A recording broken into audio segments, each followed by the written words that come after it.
خبطة في رجلها وجعتها بعد 40 سنة.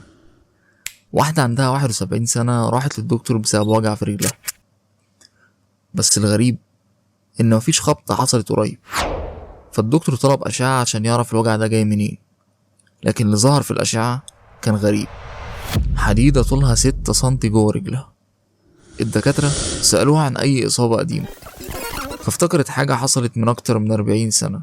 اتعورت وقتها بإيد الشمسية الحديد، وتقال لها إن الحديدة اتشالت، بس في جزء منها فضل موجود كل السنين دي من غير ما يعمل أي مشاكل. طب ليه الوجع بدأ دلوقتي؟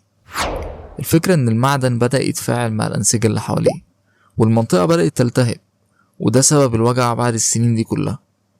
الدكاترة حاولوا يشيلوه وفعلا قدروا يطلعوا جزء حوالي 3 سنتي، بس الجزء الباقي كان في مكان صعب، وإزالته كان ممكن تضر الأنسجة اللي حواليه، فقرروا يسيبوه مكانه مع المتابعة. تخيل حاجة دخلت رجلك من 40 سنة وبدأت تحس بيها دلوقتي.